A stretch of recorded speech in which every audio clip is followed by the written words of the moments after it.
Hi, Steve Gordon here, your friendly neighborhood West Hollywood carpet repair expert. And if you need your carpet repaired, you've come to the right place. I made this video to answer all your questions all about carpet repair. Now, if you need more help after you've watched my video, well, feel free to give us a call here at the office. We'll be thrilled to take your call, answer all your questions, and then if you'd like, we'd be just honored to come out and fix your carpet. So again, I'm Steve Gordon. I hope to hear from you soon. And until then, I hope you enjoy learning all about carpet repair. Here you go. Hi, Steve Gordon here, your friendly neighborhood carpet repair guy. And I promise you one thing, and that is I'm absolutely not an actor. So if you're looking for an actor to talk about carpet repair, you've come to the wrong place. But if you want to know about carpet repair, whether it be carpet stretching, patching, Berber carpet repair, commercial carpet repair, transitions between your carpet and a floor, maybe your stairs need repaired, a seam could need repaired, or a few other things, well, in that case, you have come to the right place because I'm going to talk to you about that, and I'm going to try to answer as many of your most frequently asked questions as possible. And before I get to that, I am going to talk to you a little bit about our guarantee, how to get an estimate, the bid, and a couple other details. So, I hope you enjoy my recording, and please be patient with me because I don't have a script. I've got a dozen notes here to go off of, and it's just going to be right off the top of my head, and try to really just answer all the questions I can ahead of time so that you have a little bit of education when you call us, and I certainly hope you do. So first, I'd like to talk about the guarantee. When you call us, you're going to get a 100% unlimited unconditional lifetime labor guarantee. And what I mean by that is that either you or your carpet or both are going to be completely, absolutely, and thoroughly worn out before you ever have to pay to have that carpet fixed again. So again, 100% unlimited unconditional lifetime labor guarantee, that's forever. How you get your estimate in the first place is after you watch this recording, give us a call here at the office, and we're going to give you something like a phone guesstimate. We'll give you an idea of what you might expect to pay. We might tell you something like between $150 and $300, or we might say between $200 and $400, or something like that. We're not going to know exactly, or even not even all that close, how much it's going to cost to have us fix your carpet for you. So if you feel like we're in the right sort of price range, then we're going to schedule an appointment to come on out and actually give you an absolutely free, no obligation bid. At that point, if you feel the bid is fair, and I'm sure you will because it's our business model to give you a fair price so that we could do the job right then and there all in one trip. We would really love to just do it in one trip. Now, I understand that sometimes you need to get a bid on one trip and then come back at a different time, have us come back at a different time to actually do the work. But by and large, it's normally best to just get it all done all in one trip, and that's how we'll give you the best price as well. After all, driving out to your place once is going to be less expensive for both of us than it would be to drive out to your place 2 or more times. Now, another thing about the absolutely free, no obligation bid is at that point we're going to actually have an opportunity to see the work. We're going to see exactly what needs to be done because you see, when you call us on the phone, even though you think you've explained the situation thoroughly, it's very likely that either myself or one of my assistants here that helps me answer the phone won't really understand exactly what we're dealing with until we actually see it. And so that's why we really do want to come out and give you a bid in person. And by the way, if you don't like the bid, if you don't think it's fair, we're going to walk away absolutely empty-handed, and that makes us sad. So sad, because we want to be out there, we want to fix your problem, and put a check in our pocket and go off to the next one. After all, this is what we do for a living. This is how we feed our families. Speaking about money, please don't pay cash. We would really prefer that you pay with a check made out to Creative Carpet Repair, or use a credit card. You can call in the office with a credit card. So cash, it's against the agreement I've made with all my contractors. Now, if you work with me directly, if I'm the actual contractor that shows up to your house and you want to pay me cash, I'm happy to take it. But for any other contractor throughout my entire company, Please don't pay cash. Now, I want to talk a little bit about the carpet repairs. I've got a little bit of housekeeping out of the way. Let's talk about carpet stretching. Most people wonder why their carpet is all rippled up. So if you look out at your carpet and you see more waves than the ocean, or it's more rippled up than you can believe, and there's peaks and valleys in your carpet and you're getting seasick just looking at it, or if it's a trip hazard, there's a real good chance that your carpet was never stretched in tight enough to begin with. You see, whoever stretched your carpet the first time around more than likely didn't use a power stretcher. Now what a power stretcher is a pole that it butts up against one wall on one side of the room, and this pole runs all the way across the room to a head that's on the other side. And when we push down on this handle, the carpet gets stretched, and it gets stretched so tight that we have no doubt at all that we're going to be able to live up to that unlimited, unconditional lifetime waiver guarantee.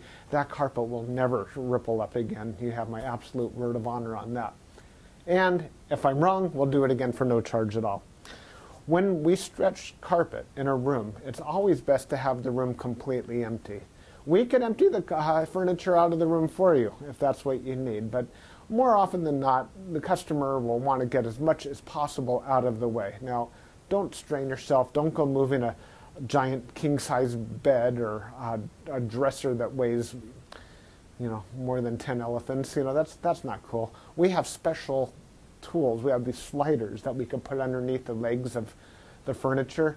So even if your dresser weighs a couple hundred pounds and is harder than heck to move, we get those sliders underneath there, and we can move that stuff around if that's what we need to do. So don't strain yourself moving the furniture. Also, if you have a king-size bed and it's just completely unreasonable for whatever reason to move that bed, quite often we could stretch the carpet in that room without moving the bed. It's a lot more work. Those poles that I spoke about, they go actually underneath the bed, so we stretch the carpet right underneath the bed to the other wall. And it's a lot harder. It takes us a lot more time and effort, but it can be done. So that's a little bit about carpet stretching. We use a power stretcher. We don't just kick it in with our little Susie Homemaker little knee kicker, and it leaves a little bit of extra carpet at the end. We cut off that excess, and you'll see how much carpet we cut off when we're done. We throw it in a bag, and we tuck in the carpet along the edge, and boy, life is good. It looks so much better. One thing that you might be aware of when we finish, though, is if you had large ripples, the carpet could be soiled along the top ridge of those ripples more than at the valleys, and that makes sense. Where you're walking, that's where it's going to get more dirt. So after you stretch the carpet is a real good time to have the carpet cleaned. Also, the carpet's out of the room, and the furniture is out of the room, and it's just a great time to clean the carpet. It looks a lot better at that point. Mind you, like I said, this is unscripted, so I'm just going to talk to you about carpet repair. Now let's talk about Berber carpet repair for a minute. Berber carpet repair has rows. Well, Berber carpet has rows. And actually the word Berber carpet, or the name Berber, it isn't exactly accurate. Berber carpet actually comes from a place out in the Middle East, country or countryside, where the area is called Berber. The Berber people or something like that. Anyhow, it's a very expensive rug, Berber rug. That's the actual meaning of the word Berber rug. The Berber carpets that we find today are very similar. There's loops and there's rows, and if you pull on one of those loops, or rows becomes unglued somehow, it could make a run, what we call a Berber run. So when you pull on that thread, it's like it's unzipping right in front of you. It's like, oh my gosh, what has happened? I've got this zipper run going all the way across the room. Now your higher end Berber carpet, that doesn't likely happen. It almost never does. But the lower end, middle of the road and lower end Berber carpet runs all the time. So when we fix a Berber carpet, what we're going to want to do is take out the bad area and patch a new piece in there. Sometimes we could actually weave a little bit of some new loops right into the place where that carpet is come unfurled. But more than likely, we're going to want to put in a Berber patch in that area. One reason that Berber comes apart at the seams is because the carpet was never sealed at the seams well enough to begin with. Your carpet installer that originally installed that carpet was supposed to use a latex sealer or even a glue gun or something to seal the edges of the carpet. Now, if they don't seal the edges of the carpet, that's one reason that Berber carpet is just going to unfurl like crazy. So when we put in a patch or fix a Berber carpet, that area gets sealed. Now, we give the unlimited, unconditional lifetime waiver guarantee on Berber carpet as well. But mind you, just because, let's say you have a 12-foot seam and we fix 3 feet of it, that's the part that we guarantee. The rest of the seam we're not going to touch. And you may have a problem with that in the future. And that's certainly not our business to cover something we've never actually worked on before. Now, after Berber carpet patching, I'll just talk about carpet patching in general. And this includes the Berber. When you call us to have your carpet patched, the first thing that we're going to ask you is if you have any extra carpet to do the patch with. If the answer is yes, well, we're golden. We're ready to do the job. If you say no, you don't have any extra carpet to do the patch with, we'll ask, well, can we take the carpet from a closet or maybe even from underneath a piece of furniture? Because what we can do is we can take a piece of carpet from a closet and patch it right into your damaged area. And it usually works out really well. Most people would rather have a piece of carpet missing out of their closet than have a terrible, nasty area in the middle of their room where they'll see it all the time. After all, inside the closet, you usually have that covered up with shoes and old photographs and baseball bats and everything you've ever collected in your life. More about carpet patching is if you don't have the carpet to do the patch, there's really nothing I can do to help you. So you're going to need to find that carpet to do the patch with before you bother having us come out there. Because if we don't have the carpet to do the patch, we're stuck. Our hands are really tied. There's nothing we can do. Now, you're probably wondering how the patch is going to look when we're finished. It's real hard to say, especially in a recording like this. So just between you and me and a million of our closest friends here watching this recording through time, that patch is likely to be visible. You see, if you take a piece of carpet that's never been walked on, it's never been soiled, it's never seen the light from the window coming in so it hasn't faded out, and you take that brand new looking type of carpet or piece of carpet and patch it in to an area that has been worn, it has been soiled, it has been faded out by the sunlight, well, certainly you're going to see the difference between the new carpet and the older carpet because it's patched right in the middle there. Certainly it's going to look a lot better than the situation you probably have right now, but patches are visible. Another reason a patch might be visible would be because, well, thick carpet, thick nap or plush carpet hides the seams quite well. A short nap carpet, like a Berber carpet, for example, or any of the commercial type carpets, they're very short nap. They show the seams far more. Another thing is that the rows have something to do with it. When we cut a carpet in the same direction as the row of the carpet, well, those seams are by and large less visible than the seams that we cut that cross the rows. When we cross the row, well, it's unavoidable to do that if that's what we have to do to make a patch. And those seams stand out a little bit more than the ones that go along with the rows. So carpet patching, that's what we specialize in. We could absolutely do that for you. Have the carpet available for us, and we also back up our patches forever, just like everything else, just forever and ever and ever. That patch will never come up.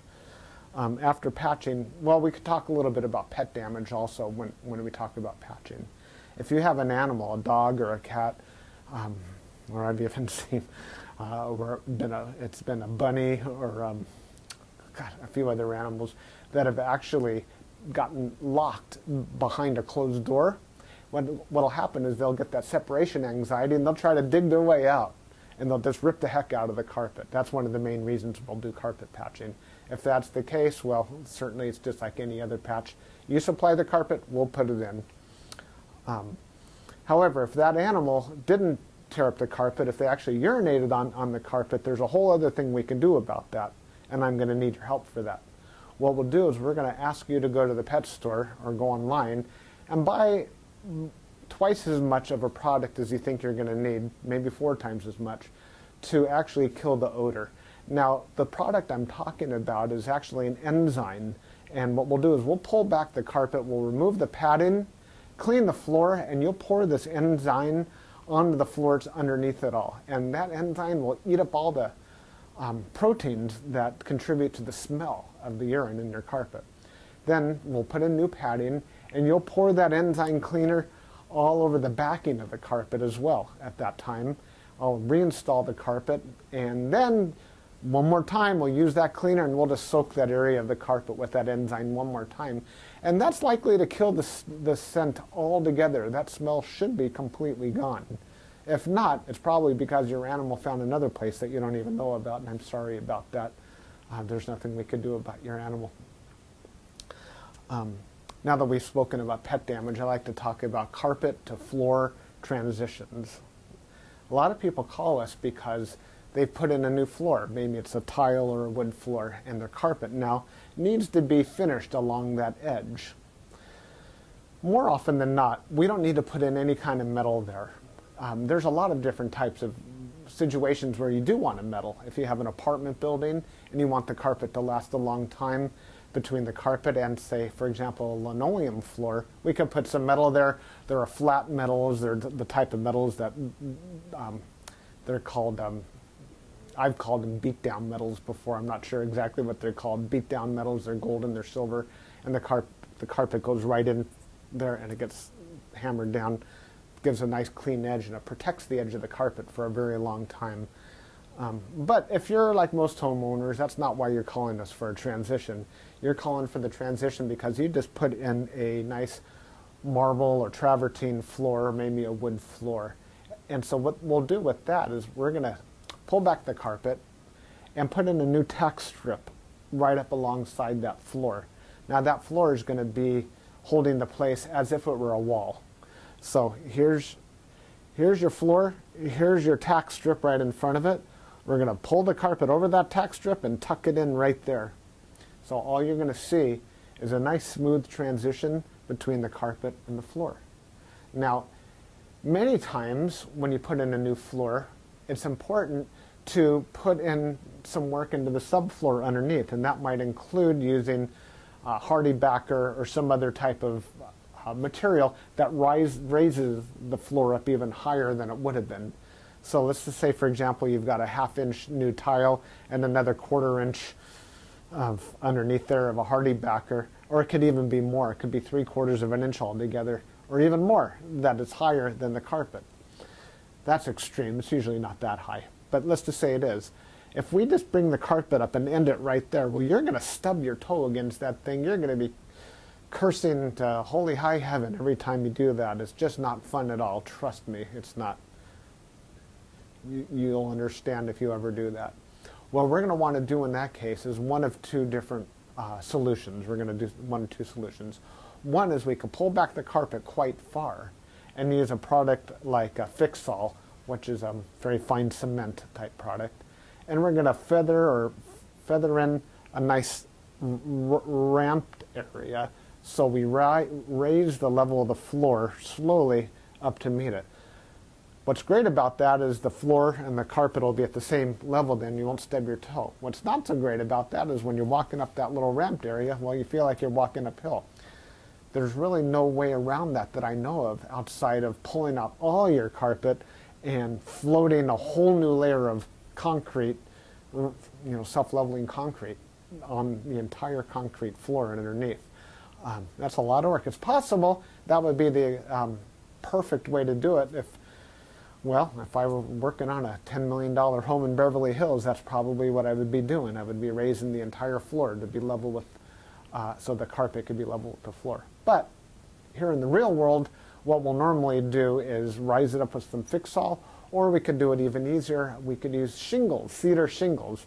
Cedar shingles are about that long, and that makes a nice little ramp up, and it normally works just beautifully. It's quick, it's easy, we can get it all done in one trip. So we're going to raise the level of the carpet right up to the level of the floor, and you're just going to be happy as can be about that.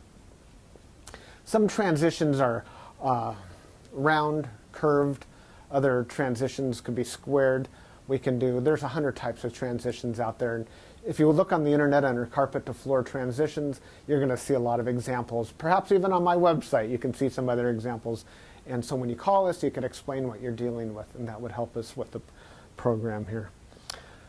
Stairs. So, do you have a problem with the carpet on your stairs? I did a job like this just today, where the cat had actually torn away the corners of almost every stair all the way up the stairway. The lady was not happy about this. My solution to this was that, well, first of all, I asked her, do you have any extra carpet? And the answer was yes. You can take the carpet out of a closet. And I told her, well, you're going to have carpet missing out of a closet. And she said, well, that's fine. You can put this carpet in the closet. So she had something that didn't match at all. And she didn't mind because, well, she just didn't care that the carpet in the closet didn't match halfway through. So I took the carpet out of the closet, and the first thing I did is I completely replaced the first two stairs, because after all, the first stair or two wears out faster than everything else anyhow, and those first two stairs were pretty trashed. Instead of just fixing the little corners, just replace the entire stair if you can. It'll make a world of difference to have something new there. With all the rest of the stairs, I just did these little bitty patches all the way up one side and all the way down the other, and it was just beautiful. I think it gave her probably another 10 years of life to her carpet to fix those stairs.